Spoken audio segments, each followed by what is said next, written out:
setting. A rainy rooftop overlooking the Chicago River. 11:30 p.m. The rain turned the city into a blurred painting of gray and neon. Nick, the shadow, stood at the ledge, his black leather jacket soaked. He wasn't looking at the view. He was looking at the briefcase handcuffed to his left wrist. Inside was a prototype microchip stolen from a tech giant in the Loop. It was worth more than his life, and the buyers were already 5 minutes late. A heavy door creaked open. 2 men in black suits stepped onto the roof.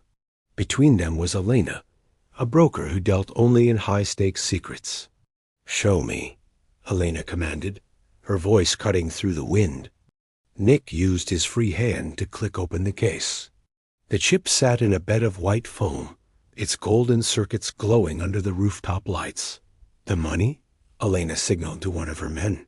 He stepped forward with a heavy duffel bag. He unzipped just enough for Nick to see the stacks of $100 bills. "We have a deal," Nick said, reaching for the key to the handcuffs. "Wait," Elena said, her eyes narrowing. "My scanner is picking up a signal. You're wearing a GPS tracker, Nick." Nick froze. "Check your watch," she whispered. Nick looked down. A tiny red light was blinking inside his glass watch face. He realized it wasn't a tracker he had missed. It was a setup.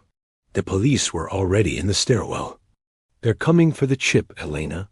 We have to move." "I don't leave witnesses, Nick. Especially not ones who lead the feds to my door."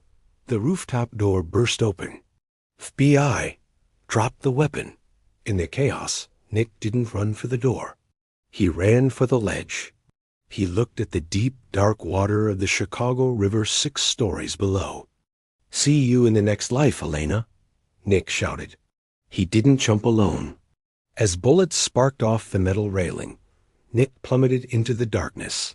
He hit the water with a heavy splash, the weight of the case dragging him deep into the cold current. He unlocked the cuff underwater, let the case sink to the bottom, and swam toward an old drainage pipe he had scouted weeks ago. When the FBI reached the riverbank, all they found was an empty briefcase floating on the surface. Nick was gone, leaving the city and his debt behind in the shadows.